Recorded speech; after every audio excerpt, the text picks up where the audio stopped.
दोस्तों, बैंक में जॉब करने की उम्मीद लिए प्रिपरेशन में लगे आप सभी विद्यार्थियों के लिए आईडीबीआई बैंक ने एक बड़ा ही सुनहरा मौका दिया है।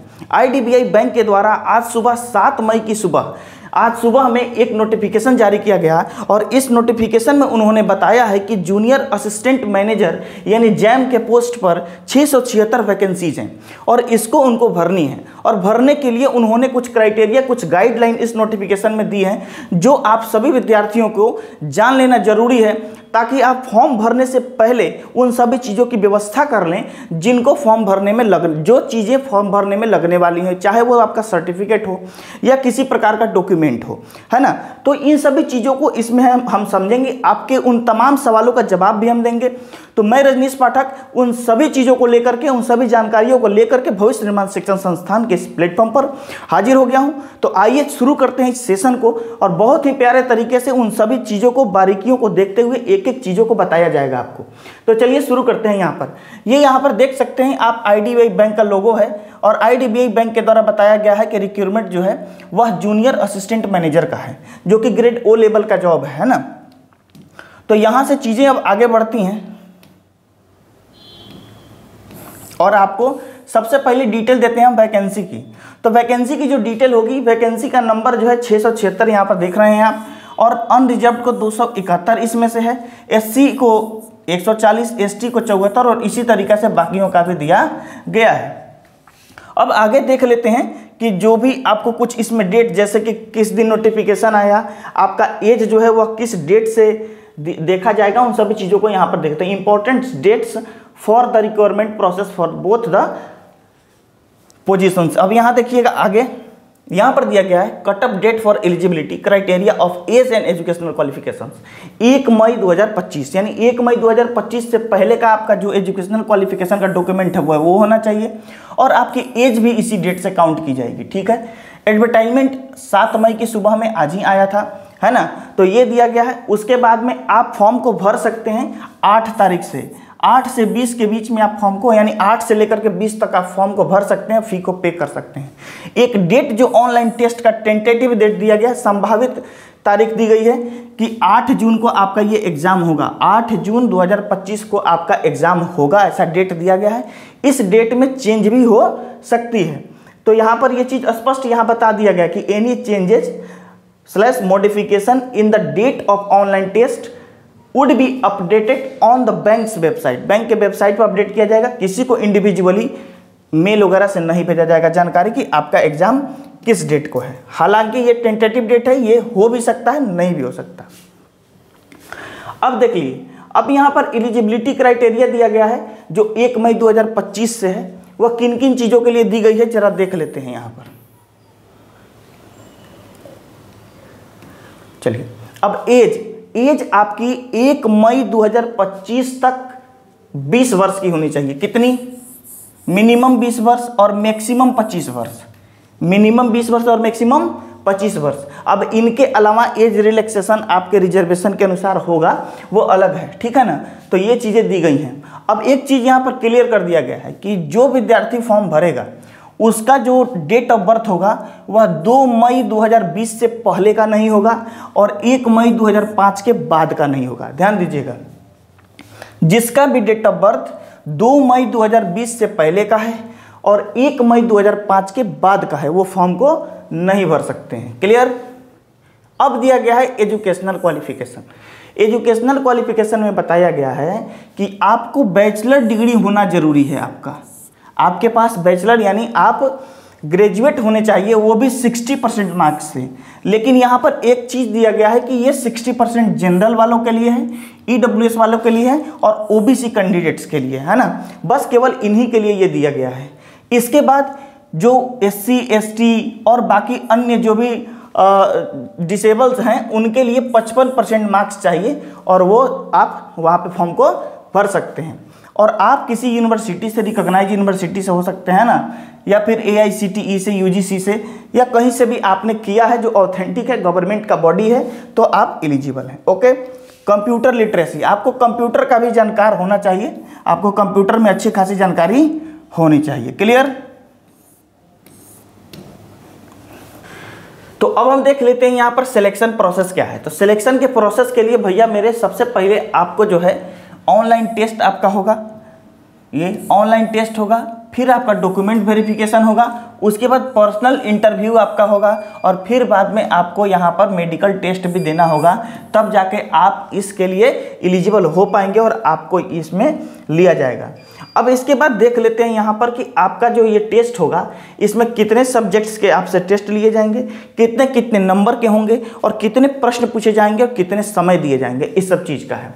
देखिएगा आपको इसके जब आप सिलेबस का बात करेंगे तो आपसे लॉजिकल रीजनिंग पूछी जाएगी, डाटा एनालिसिस और इंटरप्रिटेशन से सवाल 60 पूछे जाएंगे।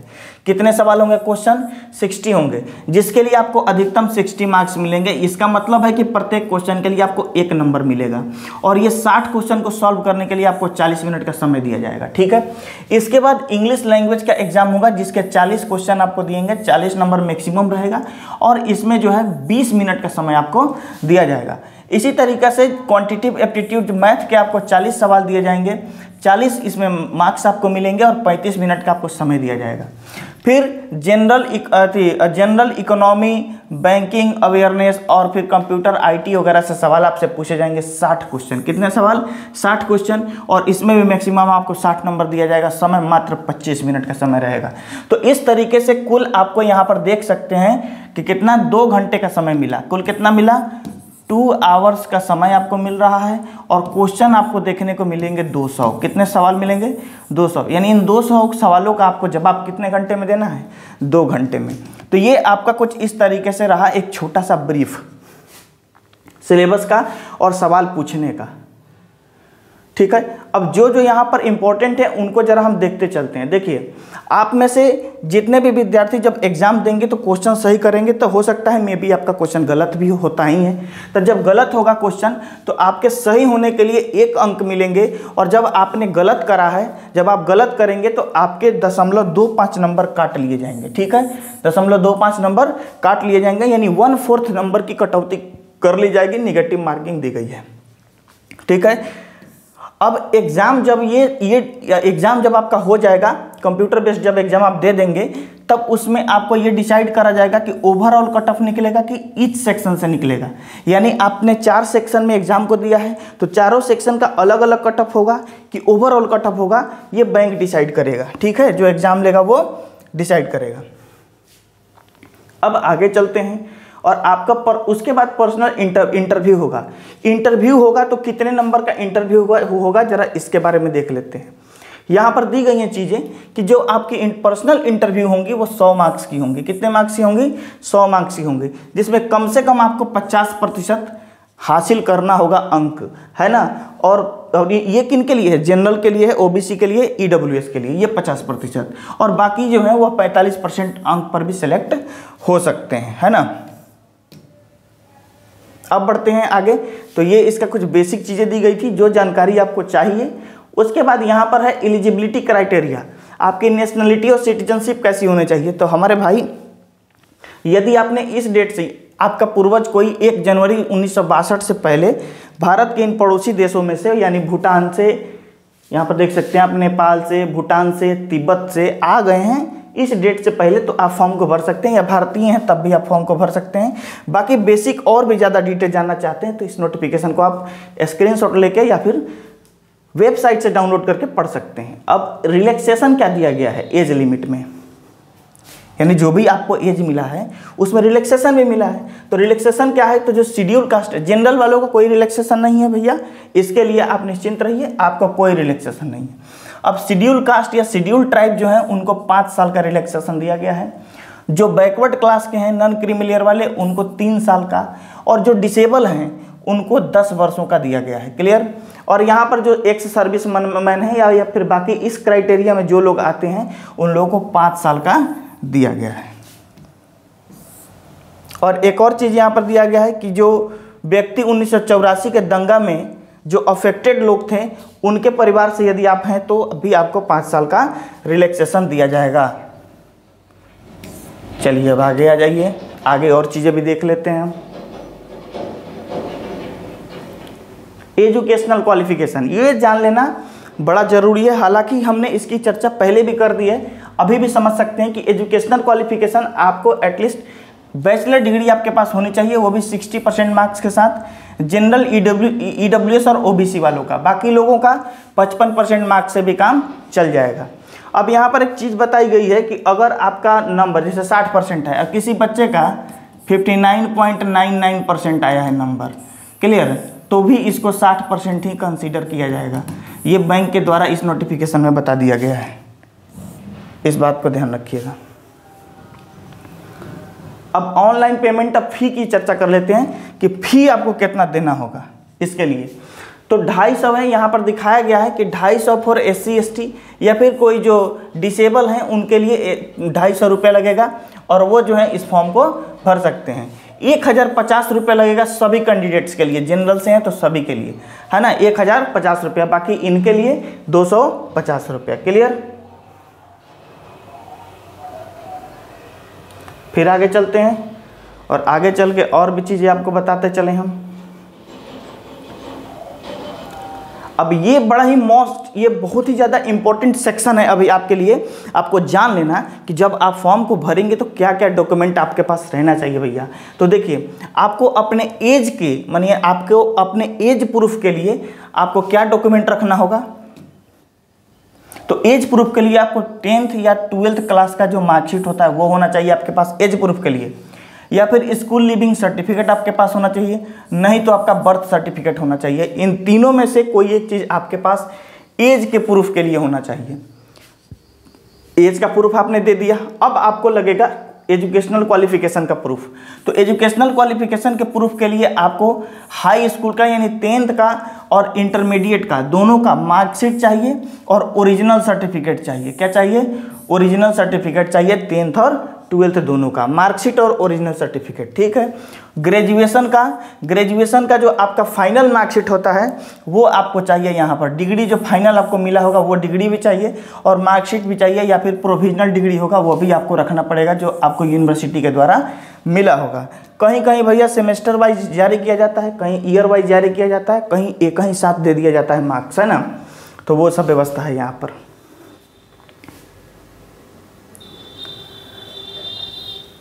अब देखिए यहाँ पर दी गई है कि कास्ट, माने आप अगर कास्ट और ट्राइब हैं कहीं से, है ना, एक सेकेंड थोड़ा ऊपर हो गया, हाँ ठीक है। तो आप SC ST OBC से आते हैं तो आपके लिए जो है सर ये पूरी की पूरी डाटा यहाँ पर दी गई है कि क्या क्या सर्टिफिकेट्स आपको, अगर आपको आप कास्ट से रिलेटेड आपको रिजर्वेशन चाहिए तो आपको कास्ट सर्टिफिकेट होना चाहिए, है ना। EWS से चाहिए तो EWS होना चाहिए। उसके बाद नीचे दिया गया है वर्किंग एक्सपीरियंस। यदि आपको वर्क का एक्सपीरियंस है, आपने पहले से काम किया है, तो आपके पास उसका एक्सपीरियंस सर्टिफिकेट भी होना जरूरी है यहाँ पर, ठीक है। आप यहाँ पर वो भी सर्टिफिकेट रखेंगे। आप में से कोई व्यक्ति जो डिसेबल है यानी विकलांग दिव्यांग है, उन व्यक्तियों के लिए यहाँ पर भी दिया गया है कि उनको भी अपना सर्टिफिकेट रखना जरूरी है, ठीक है। अब ये सब चीज़ें हो गई यहाँ पर। अब यहाँ पर दिया गया है फोटो आइडेंटिटी। आपको अपनी एक आइडेंटिटी कार्ड भी रखनी होगी। आइडेंटिटी कार्ड के तौर पर आप पैन कार्ड रख सकते हैं जो कि आपके फोटो का आइडेंटिटी होगा कि आप ही हैं, है ना। पासपोर्ट रख सकते हैं, ड्राइविंग लाइसेंस हो सकता है, वोटर कार्ड हो सकता है, बैंक का पासबुक हो सकता है विथ फोटोग्राफ, आपका आधार हो सकता है ना। आधार होगा विथ फोटोग्राफ, मतलब ये सब चीज़ें आपको डॉक्यूमेंट हो गई आपके फ़ोटो का पहचान। चलिए और भी देखते हैं कहाँ इंपॉर्टेंट चीज़ें दी गई हैं। ये रही, ये चीज़ें आपको बहुत ज़्यादा जान लेनी जरूरी है भाई। यहाँ पर जो चीज़ें दी गई हैं ये बहुत इंपॉर्टेंट चीज़ है। क्यों इंपॉर्टेंट है? क्योंकि ये सब चीज़ें जब आप जान गए रहेंगे तो आपको फ़ोटो बनाने में, सिग्नेचर करने में, या फिर जो आप हैंड राइटिंग डिक्लेरेशन देंगे वो करने में दिक्कत नहीं होगी। यहाँ पर कहा जा रहा है कि आपका फोटोग्राफ इमेज जो होगा वह कितने साइज का होगा, तो यहाँ पर दिया गया है उसके साइज का 20 से 50 KB के बीच। फोटोग्राफ कितने का होगा? 20 से 50 KB के बीच होगा। 50 KB से ज़्यादा का फोटो आपका नहीं होना चाहिए। और जो भी फोटो आप लेंगे वह वाइट बैकग्राउंड के साथ खींचेंगे और क्लियर खींचेंगे, ये नहीं कि किसी के भी जैसा आप खींच लें, है ना। तो इस चीज़ का ध्यान रखना है। अब आते हैं नीचे सिग्नेचर वगैरह पे। यहाँ पर सिग्नेचर, लेफ्ट थंब इम्प्रेशन और हैंड राइटिंग के लिए दिया गया है। तो यहाँ पर सिग्नेचर के लिए दिया गया है कि सिग्नेचर आपका 10 से 20 KB पे होना चाहिए, और जो आप सिग्नेचर करेंगे वो ओनली ब्लैक पेन से करेंगे, वाइट पेपर पर। किस पर? वाइट पेपर पर ब्लैक पेन से, और जिसका जो है यहाँ पर साइज दिया गया है 10 KB से 20 KB, ठीक है। 20 KB से अधिक नहीं डालना है, ठीक है। उसके बाद थंब इम्प्रेशन दिया है, तो थंब इम्प्रेशन का जो आपका साइज है वह 20 से 50 KB का साइज है, और ये टाइप में दिया गया है JPG JPEG, इस टाइप में आपको देना है। क्लियर यहाँ से? अब हैंड राइटिंग इम्प्रेशन, यहाँ पर हैंड राइटिंग डिक्लेरेशन जब दीजिएगा भैया, तो यहाँ पर आप देख सकते हैं, यहाँ पर भी आपको 50 से 100 KB के बीच में आपको व्हाइट पेपर पर ओनली ब्लैक, यहाँ पर दिया गया है white paper with black pen, black ink से व्हाइट पेपर पर, केवल व्हाइट पेपर पर ब्लैक इंक से ही आप हैंड राइटिंग डिक्लेरेशन करेंगे या फिर सिग्नेचर डालेंगे। क्लियर हो गया? तो ये सब चीज़ें आपको जानना बहुत ज़रूरी था। उम्मीद है कि इतनी सारी चीज़ें जानकर आपको इसको फॉर्म भरने में बहुत आसानी होगा, है ना। तो चलते चलते आप एक पेड़ लगाते जरूर जाइएगा, कहीं ना कहीं आप आज एक पेड़ लगा दीजिएगा इस सेशन को देखने के बाद में, ठीक है। ये है बैंक का जो लोगो वगैरह होता है वो सब है, बैंक ऐसा दोस्त जैसा, याद कर लीजिएगा, परीक्षा में पूछ भी सकता है। चलिए, तो उम्मीद करते हैं कि यहाँ पर दी गई जो भी जानकारी है उससे आप संतुष्ट हुए होंगे। यदि इसके अलावा भी आपके कोई सवाल है तो कमेंट सेक्शन में जरूर छोड़िएगा। मिलते हैं फिर अगले वीडियो में इसी तरीके से ऑथेंटिक जानकारी के साथ। वंदे मातरम।